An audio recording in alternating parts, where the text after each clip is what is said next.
नमस्कार, welcome back. तो ये हमारा स्पीडी ईयरली करंट अफेयर का सीरीज चल रहा है ना। हम लोग पिछले लेक्चर में पेज नंबर 59 तक देख लिए थे। अब हम लोग आगे कंटिन्यू करने वाले हैं। ठीक है, हम लोग कंटिन्यू करते हैं।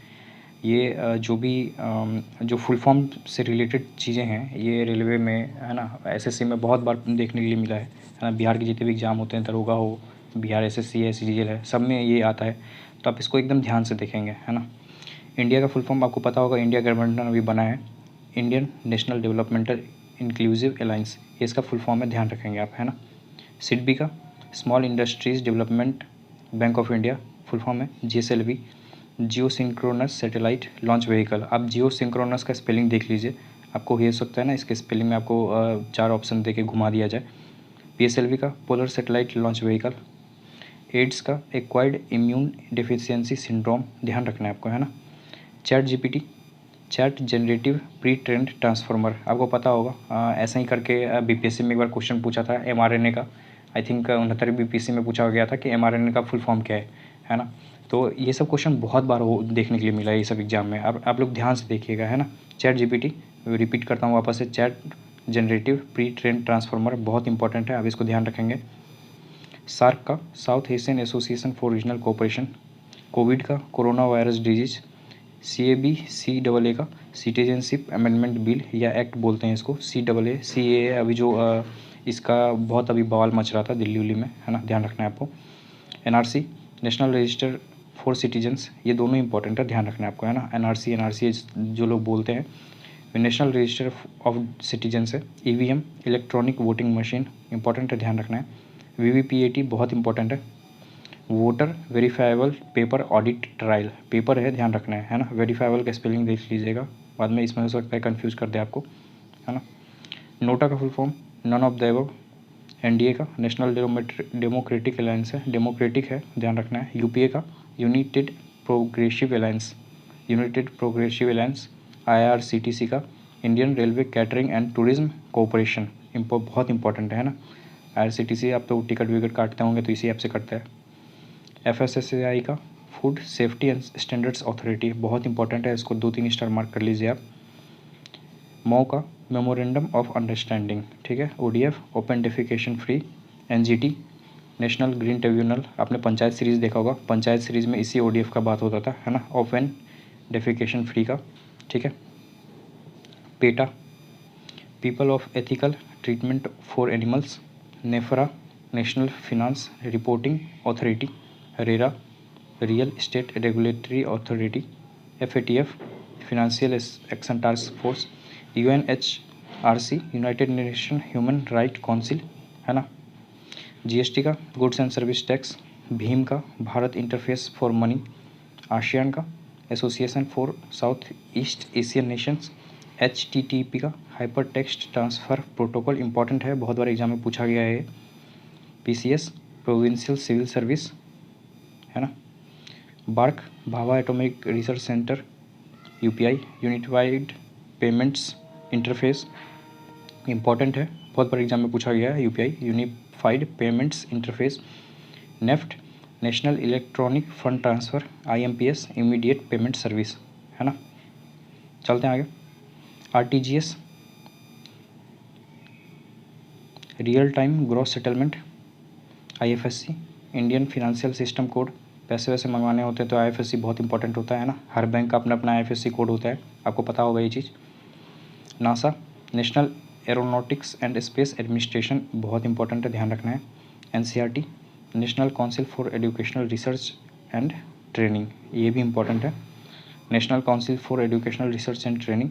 इसरो का इंडियन स्पेस रिसर्च ऑर्गेनाइजेशन, ये भी इंपॉर्टेंट है। नासा और इसरो, ध्यान रखेंगे इसका full form. NBFC non banking financial company. नीति का बहुत इंपॉर्टेंट है, आपको पता होगा, 2015 1 जनवरी से शुरू हुआ था इसका काम, प्लानिंग कमीशन की जगह पे आया NITI Aayog. National institution for transforming India.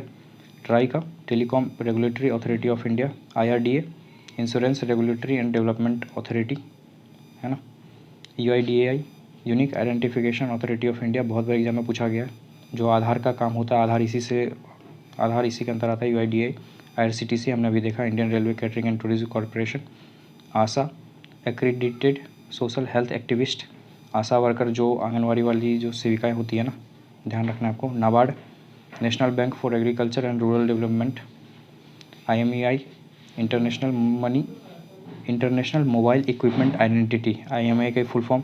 हर एक फ़ोन का अपना एक, जितना भी मोबाइल है उसका हर अपना एक IMEI नंबर होता है ना। IMEI का फुल फॉर्म आपको पता होना चाहिए, इंटरनेशनल मोबाइल इक्विपमेंट आइडेंटिटी, है ना। मोबाइल इक्विपमेंट आइडेंटिटी होता है। SEBI, securities and exchange board of India, ठीक है। CNG, compressed natural gas, important है, ध्यान रखना है, बहुत बार एग्जाम में पूछा गया है ये। Compressed natural gas, DRDO, defence research and development organisation. NRI, non resident Indian. CRR, cash reserve ratio, है ना। SLR, स्टेट्यूटरी लिक्विडिटी रेशियो, है ना, बैंक के टर्म से। IPO, सॉरी LF छूट गया था, liquidity adjustment facility. IPO, initial public offering, बहुत सारी कंपनियां जब स्टार्टिंग में आती है तो वो अपना IPO रिलीज़ करती है मार्केट में पैसा इकट्ठा करने के लिए। NPA, non performing asset. GPS, global positioning system, बहुत इंपॉर्टेंट है। GPS ध्यान रखेंगे इसका full form, global positioning system.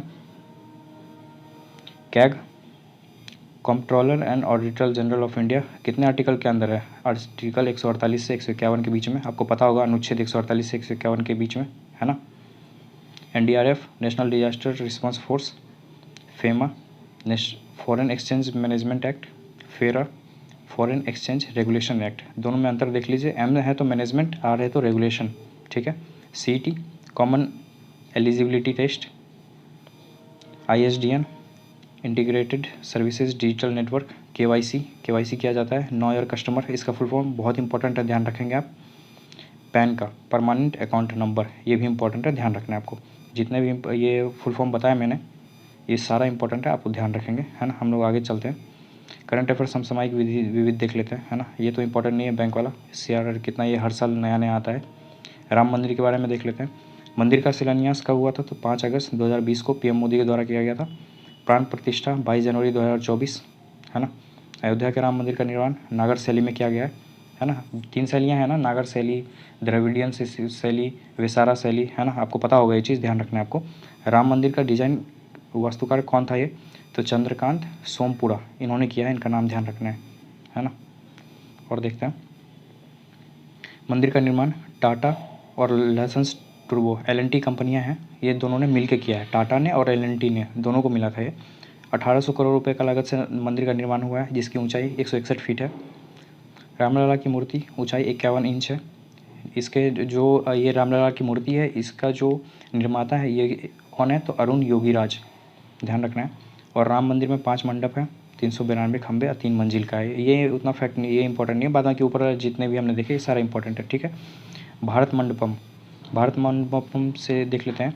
भगवान बसवेश्वर के अनुभव मंडपम की अवधारणा से प्रेरित भारत मंडपम का उद्घाटन PM मोदी ने कब किया? तो 26 जुलाई 2023 को, है ना, ध्यान रखना है। इसके वास्तुकार कौन थे? तो संजय सिंह एवं सैमन NAF, जो कि स्पेनिश हैं, ये थे, जो दोनों मिलकर इन्होंने किया है। इनका निर्माण सापुरजी पालुंजी एंड कंपनी लिमिटेड ने किया है, ठीक है। इसमें 7,000 लोगों की बैठने की व्यवस्था है, ठीक है। आगे चलते हैं। विश्व की सबसे बड़ी नटराज प्रतिमा प्रगति मैदान में स्थित भारत मंडपम के सामने लगाई गई है ना। हमारा जो G20 का बैठक हुआ था नवंबर में, किसने, यहीं पे हुआ थी, भारत मंडपम में ही हुआ था। और उसी के बाहर ये जो सबसे बड़ी नटराज की जो प्रतिमा है यहीं पे स्थापित है।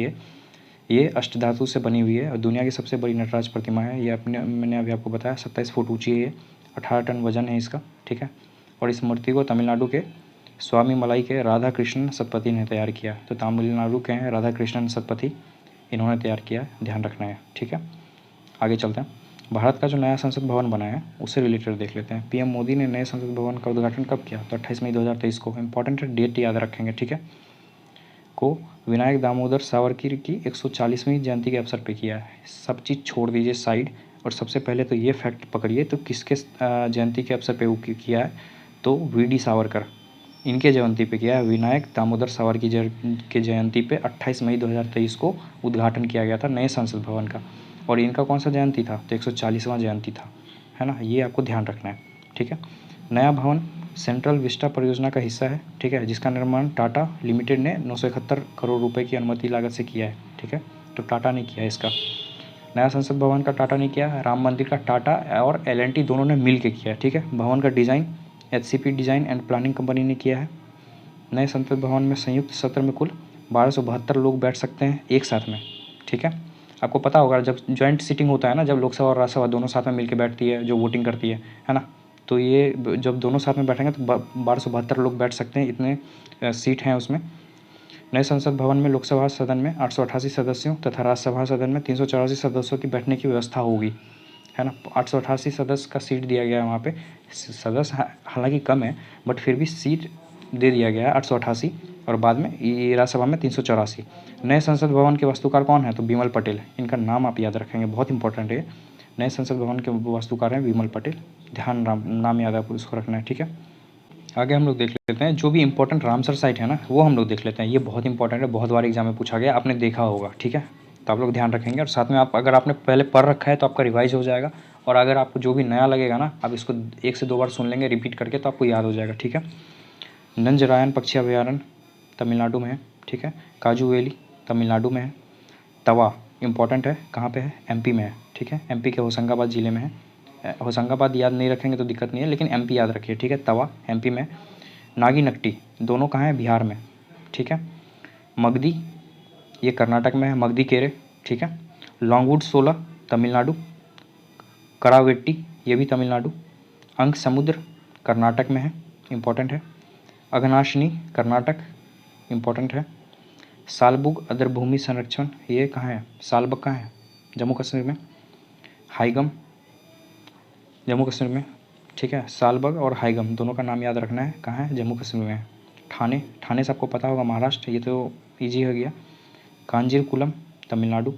उडुवूर तमिलनाडु। सुचिंद्रम थेरूर तमिलनाडु। चित्रागुड़ी ये भी तमिलनाडु, ठीक है, इंपॉर्टेंट है। यशवंत सागर MP। अंसुपा झील उड़ीसा में है, इंपॉर्टेंट है। हीराकुंड आपको पता होगा, उड़ीसा, ठीक है। तम्पाड़ा उड़ीसा में है, इंपॉर्टेंट है, ध्यान रखना है तम्पाड़ा। रंगनाथिट्टू कर्नाटक, बहुत इंपॉर्टेंट है, आप इसको कंफ्यूज कर जाएंगे तमिलनाडु में, इसलिए मैं आपको इंपॉर्टेंट मार्क करा रहा हूँ, कर्नाटक में है, ठीक है। नंदा लेक गोवा में है ना। आगे बढ़ते हैं।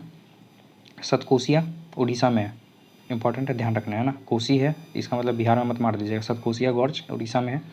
वेम्बनूर तमिलनाडु। वेलोड तमिलनाडु। वेदांतांगल तमिलनाडु। उदय मार्तांडमपुरम तमिलनाडु। गल्फ ऑफ मन्नार आपको ये तो पता होगा, BPSC का पूछा हुआ क्वेश्चन है ये, तमिलनाडु। BPSC में पूछा था ना ये क्वेश्चन, गल्फ ऑफ मन्नार से रिलेटेड। कुंथानकुलम पक्षी अभयारण्य तमिलनाडु। पाला इंपॉर्टेंट है, कहाँ पे है? मिजोरम में। ये तो UPSC में पूछा हुआ क्वेश्चन है, BPSC सब चीज़ को छोड़िए, UPSC तक में पूछ दिया ये क्वेश्चन। पाला आर्द्रभूमि, ठीक है, मिजोरम में, ध्यान रखना है। सांख्य सागर MP में है, ठीक है, ये इंपॉर्टेंट है, ध्यान रखना है। अभी वर्तमान में कुल इसके हिसाब से कितना 185 है, ठीक है। भारत में सर्वाधिक रामसर साइट तमिलनाडु में है। भारत का पहला कृत्रिम आर्द्रभूमि स्थल जो कि हरिके बैराज है, इंपॉर्टेंट है, ध्यान रखना है, ठीक है। और हरिका कहाँ है? तो ये भी मैं आपको बता दूँ, पंजाब में, ठीक है, इंपॉर्टेंट है, ध्यान रखना है। तो इसमें इंपॉर्टेंट क्या है? भारत का पहला कृत्रिम आर्द्रभूमि स्थल हरिके बैराज। भारत का सबसे छोटा आर्द्रभूमि स्थल रेणुका वेटलैंड, ठीक है, इंपॉर्टेंट है। और रेणुका कहाँ है? तो ये है, आई थिंक ये भी हिमाचल प्रदेश में ये है ना, मैं कंफ्यूज हूँ, आप देख लेंगे, लेकिन मेरे को जहाँ तक पता है रेणुका हिमाचल प्रदेश में ही। और भारत का सबसे बड़ा आर्द्रभूमि सुंदरवन वेटलैंड है, ठीक है। आप मुझे कमेंट में बताएंगे सबसे छोटा आर्द्रभूमि हिमाचल प्रदेश, रेणुका हिमाचल प्रदेश में है या नहीं, ठीक है। बड़ा तो आपको पता होगा सुंदरवन, ठीक है। चलते हैं आगे। मिशन चंद्रयान 3 से रिलेटेड देख लेते हैं। चंद्रयान 3 को कब लॉन्च किया गया था? 14 जुलाई 2023, ठीक है। कहाँ से? आंध्र प्रदेश के श्रीहरिकोटा से, सतीश धवन अंतरिक्ष सेंटर से। किसने किया था? S सोमनाथ ने अध्यक्षता किया था इसरो का। और कौन से रॉकेट से लॉन्च किया गया था? तो LVM-3 M4 रॉकेट का नाम याद रखना है आपको, ठीक है। और ये कब लॉन्च किया था? और आपको पता होगा ये लैंड कब किया था? तो 23 अगस्त 2023 को, ठीक है। ये इंपॉर्टेंट है, ये डेट आपको याद रखना है। और कहाँ पे? सफलतापूर्वक चंद्रमा के दक्षिणी ध्रुव पर पहुंचा था, है ना, इंपॉर्टेंट है, ध्यान रखना है आपको। 3 मॉड्यूल हैं इसमें, प्रोपल्सन मॉड्यूल, लैंडर मॉड्यूल और रोवर। लैंडर को विक्रम कहा गया था और रोवर को प्रज्ञान। बहुत इंपॉर्टेंट क्वेश्चन तो इसी से बनता है, ये जो मैं मार्क करा रहा हूँ ना आपको, क्वेश्चन इसी से बनेगा। आपसे पूछ देगा कि लैंडर का नाम क्या था और रोवर का नाम क्या था, दोनों का नाम आपको याद रखना है। लैंडर का नाम विक्रम है और रोवर का नाम प्रज्ञान है, ठीक है। चंद्रयान 2 को 22 जुलाई 2019 को भेजा गया था। उस समय अध्यक्ष था इसरो के के सिवन थे और उसको लॉन्च किया गया था GSLV Mark 3 रॉकेट से। ठीक है, हम लोग आगे देखते हैं। भारत सरकार के जो आगामी लक्ष्य हैं, जो हम लोग 25-26 देखेंगे। ठीक है, 2024 तो बीत गया, 25-26 देखते हैं। पशुओं के फुट और माउथ एवं ब्रुसेलोसिस रोग पर नियंत्रण 2025 तक करना है। सभी गाँवों में ऑप्टिकल फाइबर बिछाने का लक्ष्य 2025। यूरिया आयात को बंद करने का लक्ष्य, ये भी 2025। भारत को $5 ट्रिलियन की व्यवस्था बनाने का लक्ष्य 2025। भारत को टीबी मुक्त देश बनाने का लक्ष्य 2025, है ना। पेट्रोल में इथेनॉल को 20% याद रखना आपको, मिश्रित करने का लक्ष्य 25। $1 ट्रिलियन की डिजिटल अर्थव्यवस्था बनने का लक्ष्य ये 28 है। इंपॉर्टेंट है वैसे, तो इसको याद रखेंगे आप। वेटिंग टिकट को खत्म कर कंफर्म टिकट देने का लक्ष्य 2027। ये तो बहुत इंपॉर्टेंट है भाई, बहुत वेटिंग से दिक्कत होता है ना। 27। $1 ट्रिलियन की डिजिटल अर्थव्यवस्था बनाने का लक्ष्य 28। 100 मीट्रिक टन कोयला गैसीकरण प्राप्त करने का लक्ष्य 2030। पशुओं में फुट और माउथ रोग के उन्मूलन का लक्ष्य 2030, है ना। सेवा क्षेत्र में $1 ट्रिलियन निर्यात कर लक्ष्य 2030। कुल कार्बन उत्सर्जन में 1 अरब टन की कमी 2030 तक। इम्पॉर्टेंट है ये इन्वायरमेंट के दृष्टिकोण से। विश्व की तीसरी सबसे बड़ी अर्थव्यवस्था बनने का लक्ष्य 2030। भारतीय रेलवे को नेट जीरो कार्बन उत्सर्जक बनाने का लक्ष्य, ये भी 2030 है, इम्पॉर्टेंट है। भारत से पूर्ण रूप से मलेरिया उन्मूलन का लक्ष्य 2030 है। कुल वाहन में 30% इलेक्ट्रिक वाहन करने का लक्ष्य, ये भी 2030 है, इम्पॉर्टेंट है।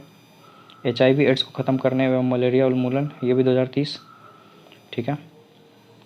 500 गीगावाट अक्षय ऊर्जा प्राप्त करने का लक्ष्य 30। 280 गीगावाट ऊर्जा प्राप्त करने का लक्ष्य, ये भी 30। चंद्रमा पर अंतरिक्ष यात्री भेजने का लक्ष्य 2040 है, इम्पॉर्टेंट है। भारत को एक विकसित राष्ट्र बनाने का लक्ष्य 2047 है। हाइड्रोफ्लोरोकार्बन, जिसको कि HFC बोलते हैं, के उपयोग को 80% तक कम करना 2047 तक। परमाणु ऊर्जा क्षमता को 1 लाख मेगावाट करने का लक्ष्य 2047 तक है। भारत को ऊर्जा स्वतंत्र आत्मनिर्भर देश बनाने का लक्ष्य 2047। पोत निर्माण में आत्मनिर्भरता हासिल करने का लक्ष्य 2047। मुंबई शहर में शून्य कार्बन उत्सर्जन का लक्ष्य 2050। बहुत इंपॉर्टेंट है यार, किसी शहर का बात हो रहा है ना, किसी शहर में शून्य कार्बन उत्सर्जन करना है तो बहुत डिफिकल्ट काम हो जाता है ये। भारत द्वारा शून्य कार्बन उत्सर्जन का लक्ष्य, ये एक मुंबई शहर का बात था तो 2050 था, ठीक है। और लेकिन ये पूरा भारत का, अक्खा भारत का बात हो रहा है तो 2070 है इसका आंसर, ठीक है। भारत द्वारा नेट जीरो का लक्ष्य, वापस इसी को बोलते हैं ना, यही घुमा के क्वेश्चन दे दिया। नेट जीरो का लक्ष्य कब है? 2070, आपको पता होगा आपको, ठीक है। चलते हैं आगे।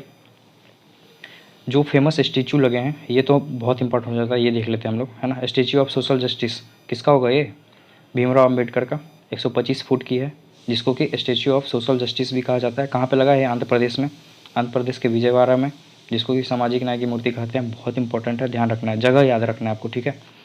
और हाइट याद रखना है आपको, कभी हाइट के हिसाब से डिसेंडेंट ऑर्डर में दे देगा सजाने के लिए, है ना, तो ये दिक्कत होगा फिर। स्टेचू ऑफ वननेस एकात्मता की प्रतिमा, ठीक है, मध्य प्रदेश में लगाया गया है, ओंकारेश्वर में, सरयू नदी के किनारे। और किसका है ये? शंकराचार्य का। स्टेचू ऑफ वननेस शंकराचार्य का है, 108 फुट की है, ऊंची है ये मूर्ति, ध्यान रखना है। स्टेचू ऑफ इक्वालिटी समानता का मूर्ति हैदराबाद में लगाया गया है, रामानुजाचार्य का है, ठीक है, ध्यान रखना है। इक्वालिटी रामानुजाचार्य और oneness Shankaracharya. Statue of knowledge ये अम्बेडकर की है, महाराष्ट्र में लगी हुई है, 70 फुट ऊंची स्टेचू ऑफ नॉलेज, ठीक है। स्टेचू ऑफ नॉलेज भी इनका है और स्टेचू ऑफ सोशल जस्टिस भी इनका है। नॉलेज लगा हुआ है महाराष्ट्र में, सोशल जस्टिस लगा हुआ है आंध्र प्रदेश में, विजयवाड़ा में लगा हुआ है, ठीक है। Statue of peace, sorry prosperity हमने नहीं देखा ना।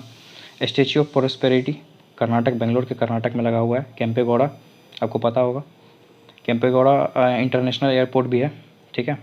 इन्हीं के नाम पे, जो बेंगलोर के संस्थापक इन्होंने ही किया था, जो केम्पेगौड़ा हैं इन्होंने ही किया था, इन्हीं के नाम पे रखा गया। इनके जो मूर्तिकार हैं राम वी सुतार हैं, ठीक है। ये कौन थे? स्टेचू ऑफ प्रॉस्पेरिटी बेंगलोर में लगाया गया है। स्टेचू ऑफ पीस राजस्थान में लगा है। और ये किन के नाम पे लगा हुआ है? तो विजय वल्लभ सुरीश्वर जी महाराज के नाम पे की मूर्ति है ये, ठीक है। स्टेचू ऑफ पीस ध्यान रखना है।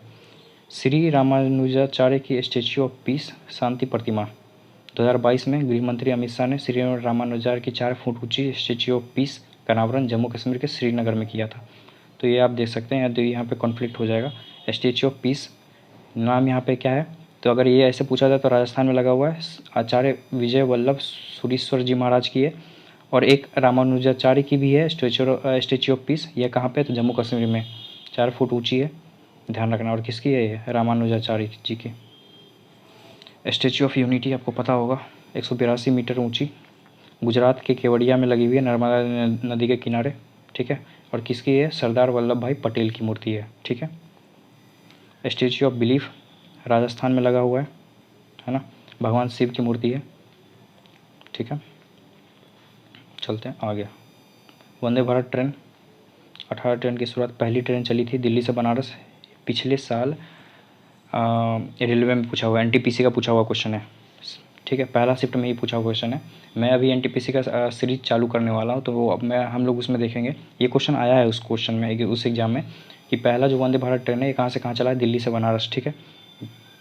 दूसरी ट्रेन दिल्ली से कटरा, कटरा कहाँ है, जम्मू कश्मीर में, आपको पता होगा। वंदे भारत चलाने वाली पहली महिला ड्राइवर सुरेखा यादव, इंपॉर्टेंट है। वंदे भारत का निर्माण इंटीग्रल कोच फैक्ट्री कहाँ पे है, चेन्नई में। आपसे ऐसे भी पूछ देगा कि इंटीग्रल कोच फैक्ट्री कहाँ पे है, तो ये भी आप ध्यान रखिए, चेन्नई में, ठीक है। वंदे भारत का पुराना नाम ट्रेन 18 था। पुराना नाम वंदे भारत को ट्रेन 18 कहते थे, ठीक है। दक्षिण भारत की पहली वंदे भारत ट्रेन बेंगलोर से चेन्नई के बीच में चली है, इंपॉर्टेंट है, ध्यान रखना है, ठीक है। भारत की पहली किसान रेल की शुरुआत 7 अगस्त 2020 को हुई है, कहाँ से, महाराष्ट्र से बिहार के दानापुर तक, महाराष्ट्र के देवताली से बिहार के दानापुर तक, इंपॉर्टेंट है, ध्यान रखना है, ठीक है।